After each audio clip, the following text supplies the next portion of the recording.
Our next speaker today is Sammy Duda, President of Duda Fresh Foods Incorporated and Senior Vice President of Duda Sons Inc, coming to us from Salinas, California.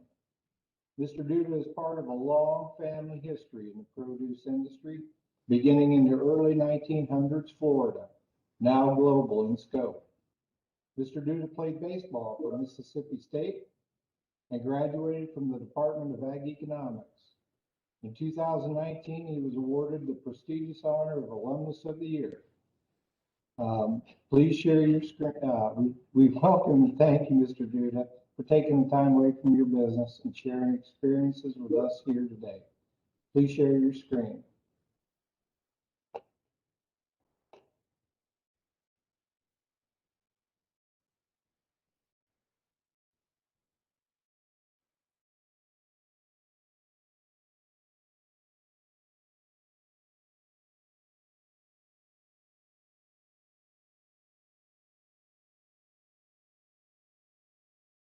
We can see it now.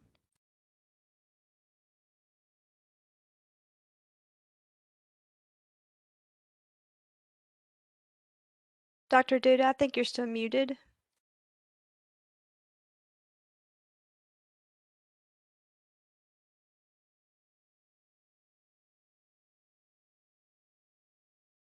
Okay. How are we now? Great. Yes, everything's good. All right, very good. Sorry about that. Okay, so here we go. Thank you for that kind introduction. So the topic of my discussion, COVID-19 and produce, how the pandemic reshaped production, distribution, and consumer demand. I'm sure some of these topics have been discussed already, but a little background. Who is or what is Duda Farm Fresh Foods? We're a 95-year-old company.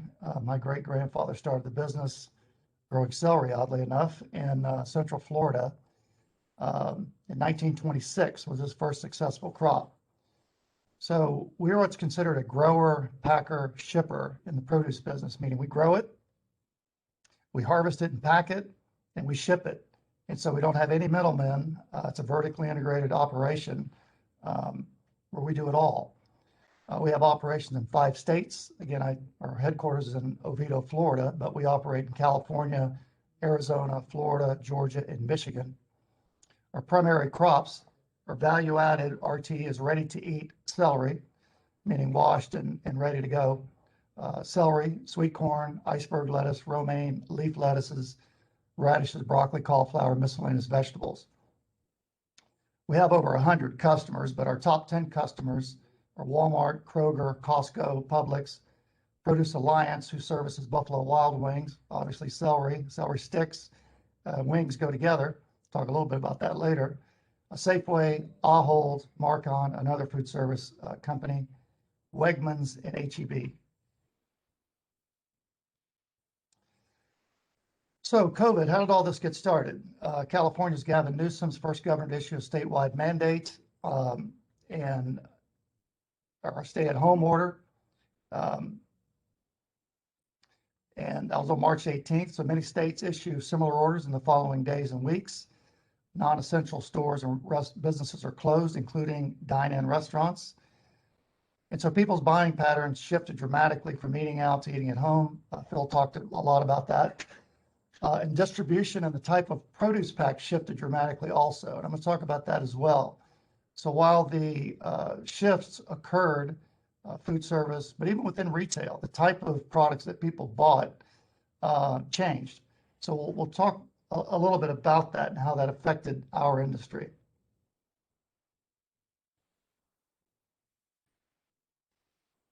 So it's just a little bit of background. So pre-COVID, I think Phil put up a similar slide to this. Produce consumption patterns for American consumers was about 50% retail, grocery stores, C-stores, meaning club stores, or convenience stores, club stores, Costco, Sam's, those type of stores.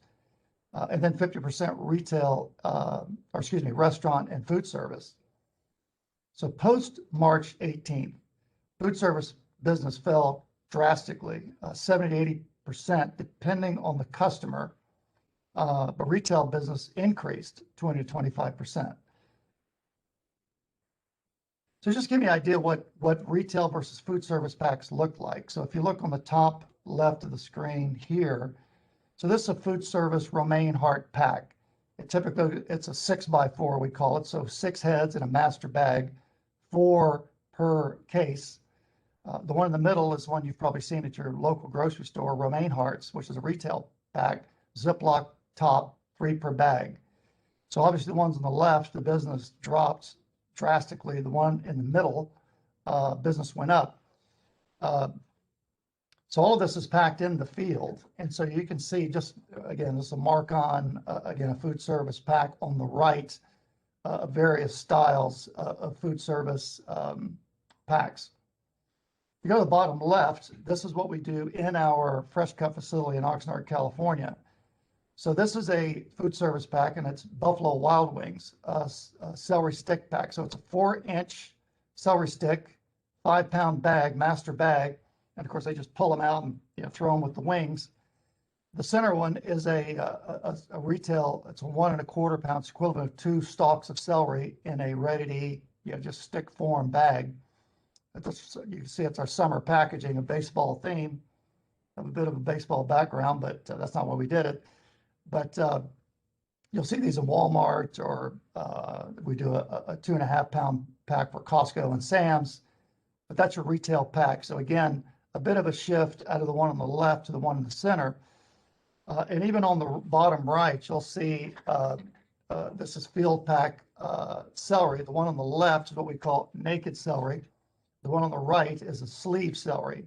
And I'll talk a little bit about that. There was a shift from the one on the left to the one on the right as the pandemic broke out, basically from a naked pack that people touch, didn't like that, to something with a plastic bag on it. I'll talk a little bit more about that as we move forward.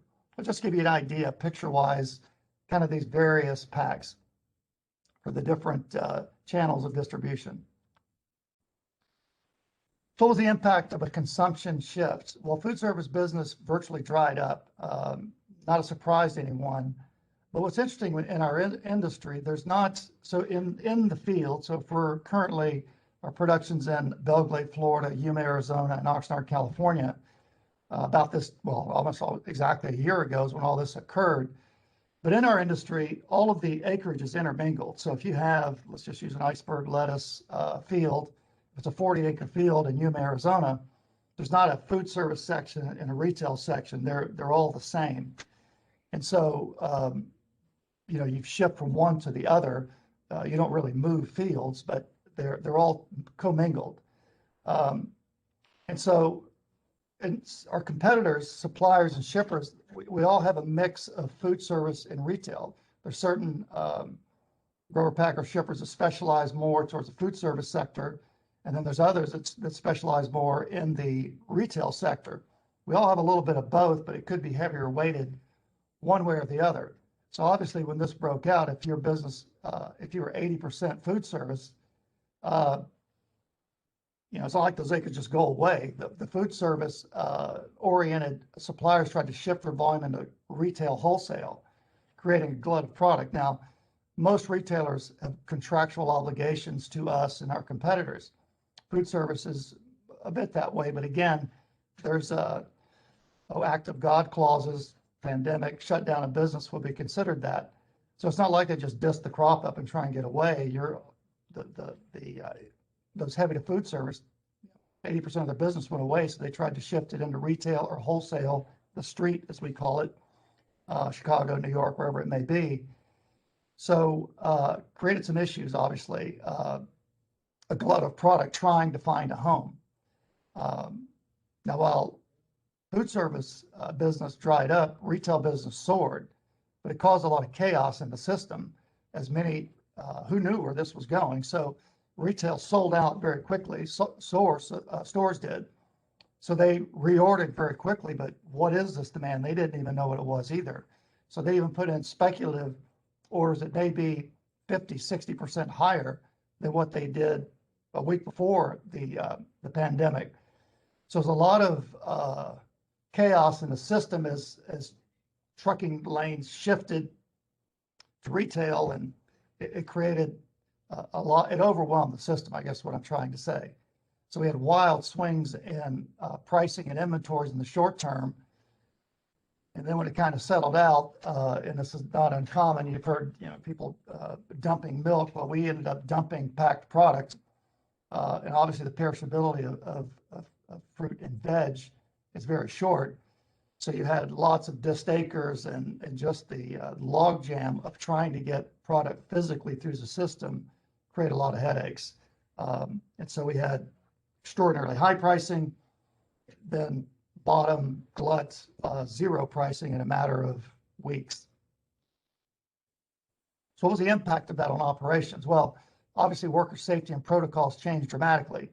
So not knowing where the fear factor of, if you think about most agricultural operations, you work in very close contact. Virtually everything we do is hand harvested, very little mechanization. There's a machine assist, but it's very little is done automatically. So you had these hand cut operations on these machines, which the machine on the bottom right is one of many celery rigs, we would call them. So you can see the people on the right cutting celery. This is pre-COVID, by the way. So some have masks on just by coincidental. And there's not separation between the packing stations, but essentially they cut, trim, place it on the table. And again, it's on a moving machine through the field. And then they pack it in the cartons, push it up, put it on a pallet, comes into the cold rooms. On the bottom left is our fresh cut facility in Oxnard. Now you can see the people where we're not able to socially distance. Everybody has masks on, of course, and we put up plexiglass screens in between the various packing stations. So that didn't exist before. But when you think about the food safety issues we've been under, romaine, E. coli outbreaks, we really have to change a lot because of the sanitation procedures we had either in the field or in the plant, obviously. We had wash downs already, gloves, a lot of sanitation protocols were already in place before COVID broke out. But then again, the social distancing and the mask wearing, and there was some additions to that. But obviously we had social distancing between breaks in certain activities. Most of the people are transported from town out to the fields on buses, school buses. So again, you had social distancing there where it was very difficult. Again, it upended what we were doing, but we took the precautions, certainly mandatory mask mandates and plexiglass screen installations. So from an industry standpoint, the produce industry was instantly in excess supplies of approximately 15% because while retail business soared, it didn't fully offset the decrease in food service. And it affected, when you think about 500 or more produce items, it affected produce items a little bit differently. Think about going to a sit-down restaurant. They offer you a salad whether you want one or not. That's not often the case at home. And so it definitely upset the leafy greens category. Some other categories, like the celery category, which is our largest, we're the world's largest celery producers, it actually, demand went up. Now you've had the juicing craze of the celebrities and Kim Kardashian and others. They really took off several years ago. That trend has remained. The COVID, while the celebrities aren't touting it like they were, there's still a lot of people juicing. And certainly COVID, not exactly sure, but there was definitely a health aspect to that affected some items more than others. But anyway, back to the effect on the industry.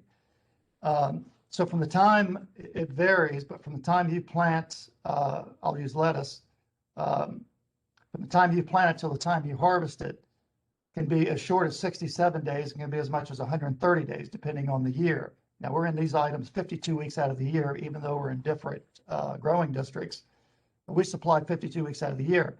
Obviously, if you're planting in the fall and harvesting in the winter, shorter days, cooler days, wider or longer maturity days. Plant in the spring, going into the summer like now, the days start to decline. Well, all of this acreage was in place when COVID hit. No one knowing what the impact of, is it going to come back in a month? Is it going to be 2 months? Is it going to be 3 months? There was acreage cuts done, but So those acreage didn't take effect though until June. So we had this glut of product while we got to those adjustments to the demand curve. And so that glut existed, which we just kind of, like most industries, just tried to claw our way through and survive. And then from an office standpoint, we have a full sales staff and accounting staff, legal staff, all of that, remote work arrangements for a large segment of our staff. So how do we get our Cisco phones to ring at home versus here at the office? How do you get the screens up and the networking? All of that we were able to do relatively easily. And then a shift in our harvesting operation, packing operation to more retail and less food service. And a continuous evaluation of consumption trends to adjust to planning schedules and volumes. So again, predicting the future, was a humbling exercise. We all expected this to go away sooner, but how much and when? And so you from a financial standpoint, you wanted to be a little more conservative, not knowing. Well, that would cause you to be behind again. If you think about the plant to harvest timeframes, if demand all came surging back, we would have a gap. And so again, from a customer standpoint that expect you to be in 52 weeks out of the year, pretty much every day, there was a little bit of a dilemma as to, plant too much, you disc financial losses. You get short, the customers leave you. So there was a real, it exists to this day. When is that? What is that right volume? So anyway, from an expense standpoint, we spent about $1 million with PPE and altered work schedules and so forth in 2020. And we had crop loss of about $3 million for either disc acres, dumped product, or reduction in demand, which had an overall detrimental impact on overall pricing. So it's been a tough go. So the impacts, I mentioned a little bit this before. We underestimated the length and the severity of the pandemic. We all thought in the summertime it'd be gone, like most normal flu season. Turns out that was not the case. It got worse as it went through the winter. I think we underestimated the decline in demand for leafy greens. Again, not us in the industry trimmed acres, but it wasn't enough. And I think this surprised us a little bit too, is the shift from package items to package items from naked items created shortfalls on ability to fulfill demand shift, especially in something like corn. And I'll show you a little bit about that, really from husk corn that people touch to overwrapped tray pack corn, we call it, which is you just pull it out and do what you want with it. We're also surprised by the success of our ability to operate remotely. Phil talked a little bit about this as well. And again, what trends do those foretell for office space and people working from home? Once you got used to that, again, depending on the demographic of our workforce, how many people would want to continue to do that? Interesting though, there was a decrease in our travel and entertainment expenses, which was about equal to our COVID-related expenses. So again, we travel a lot between locations. We travel to visit customers, conventions. Phil talked a little bit about that. The convention and the hospitality sector didn't exist. So when you look at the amount of money we spent on conventions, the Produce Marketing Association annual conference, and there's many others, they just didn't do those. And almost dollar for dollar what we spent on PPE and COVID-related safety measures, we saved in no travel. Different buckets, but kind of an interesting comparison. So I talked a little bit about the consumption shift. And so Phil talked about this as well. So consumer retail purchase patterns shifted quite a bit. Fewer people entered stores. Click and collect is not new. But click and collect and curbside pickup certainly picked up. For those of you who've been to Europe, especially the UK, they wonder why this hasn't happened sooner, because even before COVID, it was a fairly common practice for delivery and so forth. So grocery delivery, you've seen these ads. I mean, Walmart, interesting thing about Walmart, Amazon, we've been in discussions with for some time. certainly the experts in delivery, not so much in produce. Even though Amazon would really, really like to be in produce and really conquer produce, one of the reasons they bought Whole Foods, but they like the idea of food because, you know, books, how often do you buy, TVs, clothes, not that often, but food you buy 2 or 3 times a week. And so they like the idea of the velocity of those sales. And so you would think Amazon would be at the forefront. They're actually not. Walmart is actually better at this area of the business, at least so far, than what Amazon is. And Walmart is the leader in this category, doing exceptionally well, not only click and collect, but home delivery. You have the others, Instacart, you can buy from anybody, Instacart Deliver, Ocado, again, a UK firm that's come aligned with Kroger. For those who don't know, Ocado is short for avocado, but you know, again, Kroger is aligned with Ocado. I'll talk a little bit about what they're doing for delivery. Phil talked about dark kitchens. There's actually what we call dark stores that are really hub and spoke delivery, and I'll talk a little bit about that. And the one that kind of raised from the dead was the meal kit delivery reemerged. The Blue Aprons and HelloFresh that really had, you know, there was a lot of fanfare about them, and then they declined.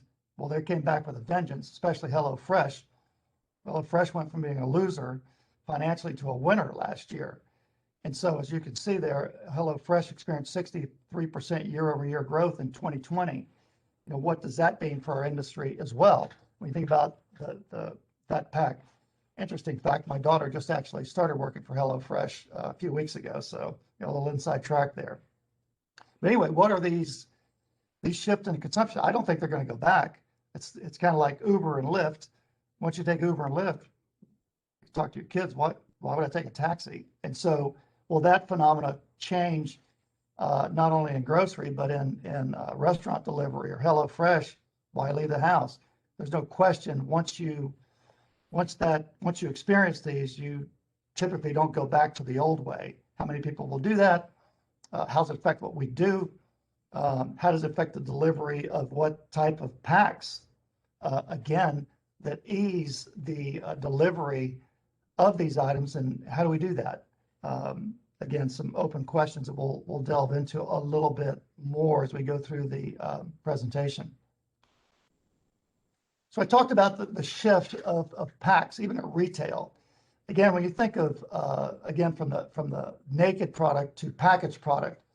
So when you think of, you know, corn, we go to, you know, grilling season, whatever it is, you buy, you know, this big old pile of sweet corn at Walmart or Publix, wherever it may be, and you peel the ears back and the husk it all over the floor. Stores hate it, but you peel it back to look, see if there's any worm damage. I mean, people really don't want to do that. And the shift to the what we call tray pack, which is one of the packs, many packs we do on the right, was dramatic. When you look at the shift in consumption trends, this trend was already occurring, but it really jumped dramatically over the last year. I mean, we track it through scan data and IRI data of several major items that we produce and sell, but the growth in the tray pack to the right has been enormous. Obviously, we're the celery kings of the world. Just for FYI, we have about 40 patented varieties of celery that we have. We use hundreds of different varieties in our gene pool, largest gene pool in the world. We have 4 full-time PhDs that do nothing but varietal research in celery, and we grow different varieties for different disciplines and different packs. But anyway, if you look at the bottom left, that's a normal stalk of celery. The one on the right is what we do value added wise, different varieties, taller, sweeter, different flavor profile. But anyway, those are shifts out of that naked into more of the value added packaged product. And even within whole stock category, out of the naked into the sleeved in a picture I showed you before. So again, packaging, environmentalists hate this, but again, that shift to protected product, I guess you would call it, or at least I could wipe it down, was pronounced. So even the restaurant and food service, Phil talked about this as well. Purchase patterns shifted dramatically. Curbside pickup, drive-through window volume increased dramatically. Delivery of all kinds of takeout food, Uber Eats, Grubhub, DoorDash. Again, I talked a little bit about a dramatic decrease in the hospitality sector. It's estimated that 20%, this pre-pandemic, that 20% of U.S. restaurants were struggling financially before the pandemic and needed to close to right-size the industry. COVID solved this issue pretty quickly.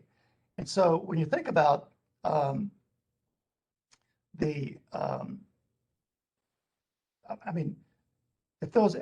if Amazon had a strategy to really dominate the landscape, right at the top of the list would be a pandemic. I don't think they could have scripted it any better about, they didn't intentionally obviously do this, I don't think, but you think about how this impacted delivery and how that shifted the winners and losers. But another interesting point, depends on the restaurant, how much it affected them. Obviously, dine-in, the Applebee's of the world certainly got hurt. But in many of the McDonald's restaurants, sales didn't decrease at all, which creates an interesting, perhaps challenge or opportunity. Why would you ever open up a McDonald's again? It's all drive-through. Why would they even open up a restaurant and go through the cost of operating the dine-in part, just operate drive-through only? It'd be interesting to see how they adjust post-pandemic. It'll depend on the store, but again, what will be the impacts of that? We'll see. So, I talked about from a retail standpoint, major retailers are ramping up their dark store capacity. And for those of you who've been to the UK, Tesco certainly has done this in the UK, where there's so much of their customer base is shifted to delivery that they take whole stores, and they call them dark stores because they pave over the windows, and they rearrange the store for picking, automated picking. So they still have aisles for different items, whether it's dairy or it's produce or it's canned goods or paper goods, whatever it is, and they have automated. They factor in the orders, and then these robots go in and pick and fulfill someone's online order, and then they deliver from these stores to homes. So they've redone their real estate basically into delivery. And again, the challenge is, how do you get perishables, meat and cheese and produce, to someone's doorstep without it spoiling? But with the trend going that way, they're definitely moving in that direction. So Kroger's announced plans to build 3 Ocado fulfillment centers. One of them's in Florida. I didn't get to look at it, but they invited our team to go look at it. It's basically just a fully automated, no retail, no foot traffic. And they're obviously picking places around the world, around the nation. There won't be everywhere. I don't know that we'll have one in rural Kansas, for instance. But in these more urban areas, they're going to put closer to the customers. They build out a little bit further these automated delivery. Amazon's doing the same thing for a different way. But I guess how that impact what we do. Our current, and I think it's true for all of our industries, is based on a certain model: delivery, pack sizes, how those are done. It's a brand new model. How will our pack sizes and how we pack items, how will they fit better into these new models? I'll give you an example. We're not in the watermelon business, but if you think about a watermelon, why would you put a box around a single watermelon? Well, if it's going on a conveyor, that you don't want that watermelon rolling around. And even though there's an added cost to putting a square carton around that watermelon, the ability to aid the packing and delivery of that watermelon through the system may outweigh the cost of the packaging. Again, a fully automated system. What's that mean for our industry? How do we pack individual stalks of celery in a way that can be conveyed? I don't know, but that's something that would be interesting for our industry, and I think it probably applies to most industries as we go forward. How do we package our stuff to fit to this new, at least a segment of this industry? Don't know. And I think a question for us is how fast will the food service business recover as COVID cases decline and vaccinations increase? Food service customers are telling us, the Marcons, the Buffalo Wild Wings, Cisco's of the world, U.S. food service, are telling us to ramp up for mid to late summer demand. Are they right? Are people going to start traveling more? Certainly, if you look at airline traffic, it's certainly increasing. Don't know. And as food service business returns, will retail business decline? You know, as we eat out more, will this 15 to 18% increase in retail start to decline? Will it be a equalizing effect? Don't know. And then I think from internally, will COVID protocols and the cost of those protocols diminish? Again, I don't know, the plexiglass screens are going to come down, but the restrictions and PPE and like in our fresh cut plant, we don't bring all the people in at the same time. 300 people, they come in at different times to minimize the interaction and crossing in the hallways and so forth. There's a cost to that. You know, how much does that cost and how much will that go away? So what's Duda's current action plan? Cautious optimism, but a conservative posture with regard to volume and plannings. Seeing will be believing. So even though we have food service, you need to ramp up. We've lost quite a bit of money. I kind of want to see the demand before we plan to that demand. We're ramping up our value-added capabilities, 250% increase in our packing capacity for tray pack corn. Again, the IRI data and the scan data supports this. We're doubling our fresh cut celery capabilities because we're capped out in our current facilities. So again, that shift towards packaged, ready, convenience, we don't think those trends will return. Less than normal plantings of volumes of non-value added or packaged commodities, iceberg, romaine, broccoli, crate corn. Again, shifting some of those to value added, but a little more conservative acreage plan. We're reevaluating our workforce place requirements. Do we need everybody in the office? Probably not. We're certainly not going to get more office space. May not need as much as we have now. And we're reevaluating our customer interactions going forward. Will in-person meetings continue to be rare post-COVID? Just do a Zoom. And we're anticipating different pack and packaging configuration for ease of integration for dark stores, HelloFresh type meals, click and collect meal delivery. So I talked a little bit about this as we went through research topics, that last mile logistics, how to improve the quality and efficiencies of the last mile. The next speaker may have better insights into this. Again, the first 99 miles are pretty easy. It's that last mile, quality, timing, how's that going to be done? What are the pack and packaging trends that will position the industry to capitalize on these new meal deliveries? Ease of use. How can we protect the workforce when social distancing is not attainable for the next time around? And developing better information tools to provide grower, packer, shippers with more timely and accurate consumption trends. Again, they're shifting and shifting into what? And how do we as an industry alter what we're doing to capitalize on those trends? And with that, do we have questions? So, Galen, I'll turn it back to you. Well, thank you, Mr. Duda. I think we've pulled together some questions to share with you.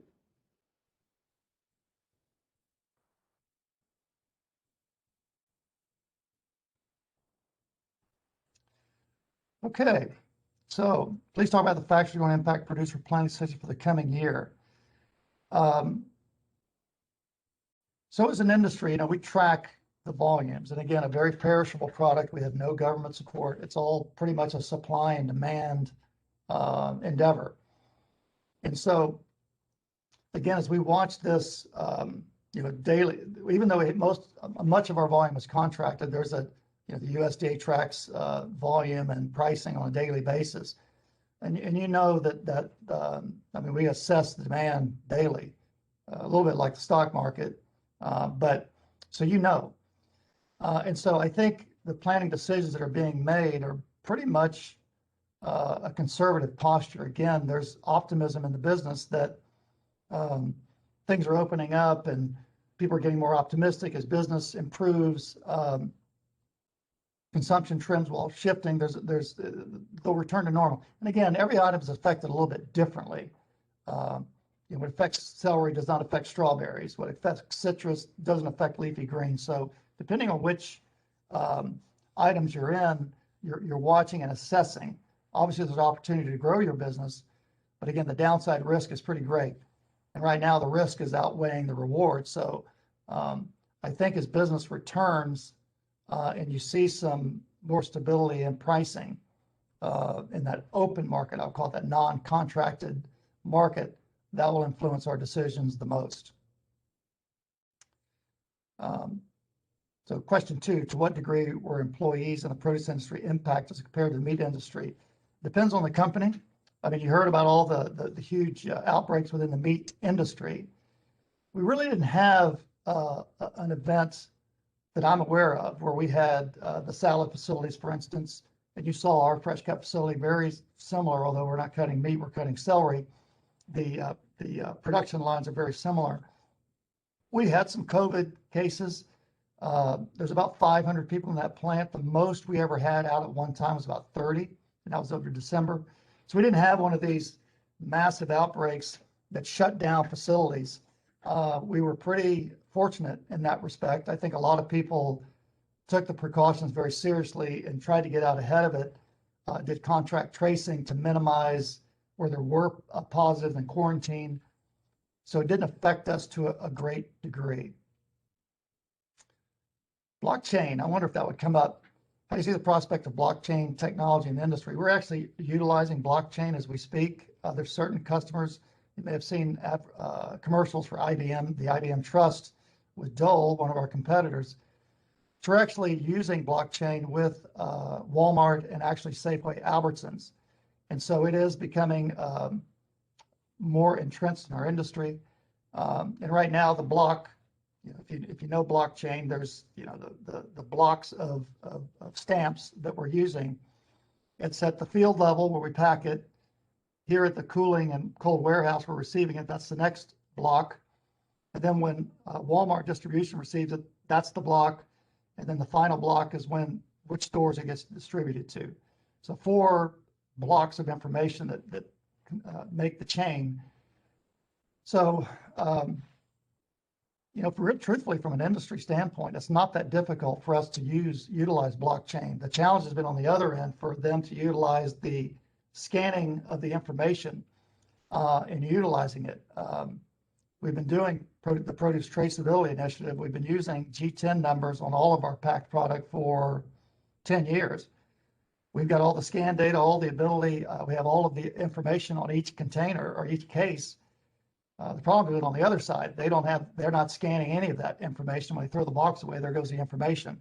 So from a supplier standpoint, PTI, produce traceability, has really not been an issue, despite what you hear. It's been that last mile where they throw the cartons away and they don't retain the data. And so if they had that data, we tell them within a matter of minutes where that product came from. But it's been on the other end where they have not utilized the technology from a cost standpoint. Blockchain should alleviate that to some degree, and we'll see if it will. Has your cost increased significantly with change of plastic packaging? You said environmentalists hate the shift. Plastic, of course they do. Are you concerned about the increase in plastics use in terms of environmental impact? We are. I think it's, the challenge with this is, again, naked products. There's a couple of issues from a retail standpoint. If you think about, who works in the produce section, the turnover is quite a bit. So displaying naked products is a little harder to do than just packaged product. Just put it out there and it kind of merchandises itself. That's the first issue. So even though you don't want plastic, the merchandising and the shelf life improves with the plastic around it. That's first. Second, when you think about 500 items in a produce checkout counter, looking up, a stalk of celery, there's no UPC code on it, there's no nothing. I use that. It could be oranges, could be anything. The scannability of plastic makes a couple of issues. You scan properly the right item, but a lot of times when somebody picks up a head of endive, they'll scan it as green leaf, or they'll put it in as green leaf. So you have inaccurate inventory levels and ordering capabilities. Plastic and scannability solves all of that. So on the one hand, you don't want the plastic in the system. I think we'd all agree to that. The alternatives to plastic are poor. Recyclable, compostable plastics, they might exist, but they're very expensive and they don't work very well. So there's a drive to replace plastic with something recyclable or better recyclable, easier to recycle, or compostable, but the technology and the cost just haven't, we haven't achieved it yet. So the costs are higher when you go to plastic, but typically you get more for the product. And again, for all of the attributes I just mentioned, it's worth it. So don't like the after effects, the landfill and the oceans, but again, the efficiencies of plastic, at least so far, have outweighed the downside of plastic. Question 5, is there an increase in direct sale operation of produce industry during the pandemic? No, there isn't. That is one we have not solved yet. So you have the very, I'll say the romance of homegrown, where you have smaller regional operators that do farmers markets and maybe the retail. The challenge with those smaller operations is in food safety. So when you have someone like McDonald's or Chipotle is probably a better example. They tried to do that local, make fun of the big farms until they had a food safety issue. Uh-oh, now we don't know where it came from. We don't know who got it. We don't even know what their food safety is. Bad for public trust. So they had to shift to the larger operators with all of the food safety, all the audits, everything else in place. So the direct to consumer really has not happened in our industry. It could happen. We could do it. It'd be a home delivery. But again, it depends on how many items you get. Most of us don't have 200 or 300 items. We may have a dozen. So do you have a box program with a head lettuce, celery, broccoli, cauliflower? It's possible. You'd have to FedEx it to homes. Do you put them in an ice chest? So I guess that's a long answer to a short question. So we really have not done the direct consumer model. We certainly have plenty of social platforms. We connect with a lot of consumers. We have in the hundreds of thousands followers on Facebook, Instagram, Twitter. And so we communicate with our consumers more directly that way than through a direct sale operation. Talked a little bit about this. Question 6, biodegradable, less environmental impact packaging. We certainly do.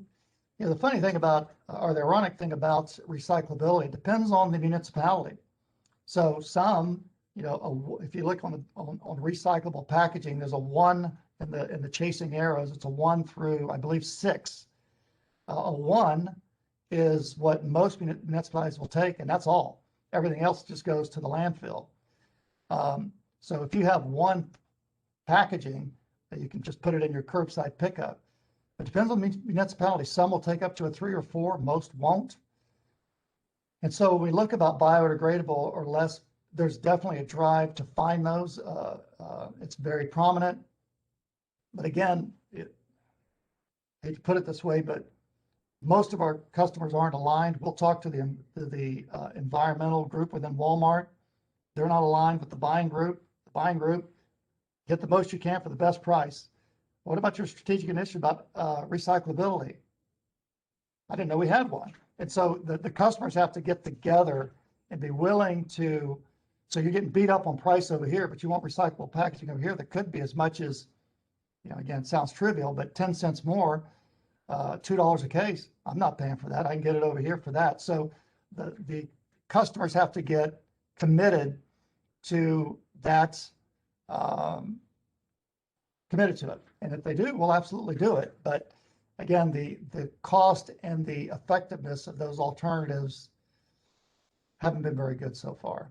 So anyway, that's Well, what we're thank you. Thank you so much, Mr. Duda. We appreciate your time and addressing some pretty difficult questions. I think some of the packaging questions are applicable to across the entire food chain. Thank you. You're welcome.